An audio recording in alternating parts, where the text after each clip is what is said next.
How does one person change the world? This is the story of Steve Jobs, a journey from humble beginnings to shaping the tools billions use today. His path was anything but straight, marked by curiosity, risk, and resilience. Jobs believed that those crazy enough to think they can change the world are the ones who do. He followed his own voice, connecting art with technology and simplicity with power. His story shows that the most important lessons aren't always learned in classrooms. They're found in garages, foreign countries, and moments of failure. Jobs trusted that even his toughest experiences would connect in the future, giving him the courage to take big risks. He saw failure as a stepping stone, not an end. We'll explore the boy who loved taking things apart, the seeker who traveled to India, and the entrepreneur who started a company in a garage. This isn't just about computers, it's about passion, creativity, and the power of the human spirit. This is how Steve Jobs began his mission to make a dent in the universe. Steve Jobs was born in 1955 to two graduate students who put him up for adoption, hoping he'd have a chance at a good education. After a last-minute change, Paul and Clara Jobs became his parents, promising to send him to college. Steve always saw them as his true mom and dad. From a young age he knew he was adopted, but his parents made him feel chosen, not abandoned. This gave him a deep sense of confidence. Paul Jobs, a mechanic, taught Steve the value of craftsmanship in their garage. He showed Steve that even the parts no one sees should be made with care. Steve's love for electronics and design began at that workbench, surrounded by tools and spare parts. The lesson of perfection, inside and out, became a core principle for Steve. This idea of total craftsmanship would later define Apple's design philosophy. Steve's childhood was shaped by feeling special, by learning to build, and by understanding that beauty matters everywhere, even where no one looks. The foundation for his future was set in that suburban garage. It was there that he learned to see the world differently. The sense of being chosen and the lessons from his father would guide him for the rest of his life. Steve's early years were about more than family. They were about learning to care deeply about every detail. That care would one day change the world. The seeds of Apple were planted long before the company had a name. It all started with a promise, a workbench, and a belief in being special.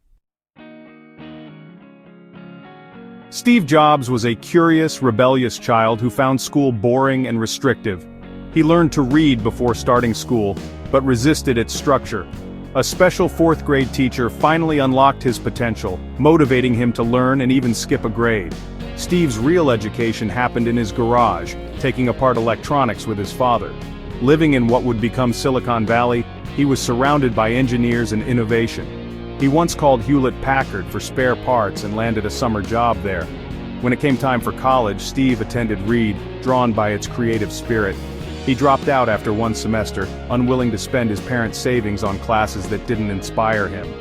As a dropout, he dropped in on classes he loved, like calligraphy. The art of beautiful lettering fascinated him, even if it seemed impractical at the time. Years later, those lessons shaped the Macintosh, the first computer with beautiful typography. Steve's curiosity led him to unexpected places, and he trusted it would all make sense in the end. His willingness to follow his interests, not the rules, set him apart. The seeds of Apple's design philosophy were sown in those early unconventional choices. After leaving Reed, Steve Jobs sought more than a career. He wanted spiritual understanding. He worked at Atari to save for a journey to India, searching for enlightenment. The trip was challenging and transformative. He lived simply, saw poverty, and learned from Eastern philosophies. He didn't find a guru, but he discovered meditation, intuition, and the value of inner experience. This trust in intuition became a guiding principle for his life and work. In India, Steve saw beauty in simplicity and craftsmanship, even among those with little. He realized that true sophistication comes from making things simple, not complex.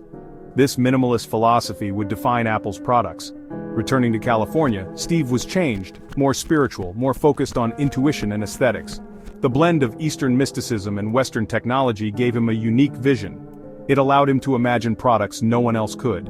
His journey east was a critical turning point, a dot that would connect to everything he built. The lessons of simplicity, intuition, and beauty became the heart of his future creations. Steve's time in India shaped not just his worldview, but the DNA of Apple itself. Sometimes the answers you seek are found far from home. Steve Jobs and Steve Wozniak Woz were an unlikely pair, united by a love of electronics and pranks. Wozniak was the technical genius, Jobs the visionary who saw the future in Woz's inventions. Woz built a personal computer prototype, and Jobs immediately saw its revolutionary potential. Jobs convinced Woz to start a company, selling his van while Woz sold his calculator to fund it. They named it Apple Computer, simple, friendly, and approachable. Their first headquarters was Jobs' parents' garage, where they hand-built the Apple I. The Apple I was a modest success, but Jobs wanted more, a computer ready to use out of the box. This vision led to the Apple II, with Jobs pushing for a sleek, user-friendly design. The Apple II became one of the first personal computers with color graphics, changing the industry. Jobs insisted on beauty and simplicity, even in technology. Apple's focus on design set it apart from other tech companies. The garage was more than a workspace. It was the birthplace of a new way of thinking about computers. Jobs' insistence on merging art and engineering became Apple's signature. The partnership between Jobs and Wozniak was the spark that ignited a revolution. Apple's early days were about more than hardware. They were about making technology accessible and beautiful. The company's DNA was forged in that garage innovation, design, and a belief in changing the world. Jobs' vision pushed Apple beyond the hobbyist market to the mainstream. The Apple II's success set the stage for everything that followed. From humble beginnings, they built a company that would redefine an industry. It all started with two Steves, a garage, and a dream. The Apple II's success transformed Apple into a major player, but Jobs wasn't satisfied. Inspired by a visit to Xerox PARC, he saw the future in graphical user interfaces and the mouse. He took over the Macintosh project, demanding perfection and artistry in every detail. Jobs wanted technology to feel intuitive and human, a work of art, not just a machine. The Macintosh launched in 1984 with a dramatic commercial, promising to change everything. It introduced the world to icons, the desktop, and user-friendly design. The Mac empowered creative people and established Apple's reputation for innovation. Jobs believed technology must be married with the liberal arts to truly matter. The Macintosh was more than a product. It was a statement about what computers could be. Apple's focus on design and usability set a new standard for the industry. The Mac's launch marked the beginning of a new era in personal computing.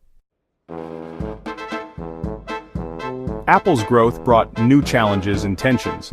Jobs recruited John Sculley as CEO, but their visions soon clashed. Jobs was relentless and demanding, focused on innovation over profits. The Macintosh, though brilliant, struggled with sales and software. Tensions with Sculley and the board escalated. In 1985, Jobs was stripped of his power and left with no real role at Apple. It was a devastating blow, public, painful, and humiliating. Jobs felt lost, having been pushed out of the company he built. For months, he didn't know what to do. But this failure forced him to start over and learn lessons he couldn't have learned otherwise. The lowest point in his career became a turning point. Jobs later called it a blessing in disguise. Sometimes being forced off your path is what sets you on the right one. His departure from Apple was not the end. It was the beginning of something new. After Apple, Jobs' entrepreneurial spirit led him to start Next, aiming to build the perfect computer for education and research. The Next computer was a marvel of design and technology, but too expensive to succeed commercially. More important than the hardware was the software, Next Step, which would later play a crucial role at Apple. Jobs also bought a small graphics company from George Lucas, renaming it Pixar. Pixar struggled at first, but shifted from hardware to storytelling, creating award-winning animated shorts. A partnership with Disney led to Toy Story, the first full-length computer-animated film. Toy Story's success made Jobs a billionaire and changed animation forever. At Next, Jobs became a better manager, learning from past mistakes. He combined technology with creativity, a lesson that would define his future. Pixar's triumph proved Jobs could succeed outside Apple. The experience taught him the power of blending art and technology. Both Next and Pixar were critical to his growth as a leader. The setbacks and new ventures gave him fresh perspective. Jobs' time away from Apple was about reinvention and learning. These lessons would soon help him change the world again. While Jobs found success with Next and Pixar, Apple was in crisis, losing money, direction, and relevance. Desperate for a new operating system, Apple bought Next in 1997, bringing Jobs back. At first an advisor, Jobs quickly became the only one who could save the company. He slashed the product line, refocused on design, and reignited Apple's soul. Jobs declared, "Some people think you've got to be crazy to buy a Mac, but in that craziness, we see genius." His return marked one of the greatest turnarounds in business history. Jobs brought lessons from failure Next and Pixar, emerging as a wiser, more strategic leader. He rebuilt Apple's culture, vision, and products. The stage was set for Apple's most innovative era. Jobs' comeback was not just a return, it was a rebirth. The world was about to change again. The story of Steve Jobs was far from over, the best was yet to come.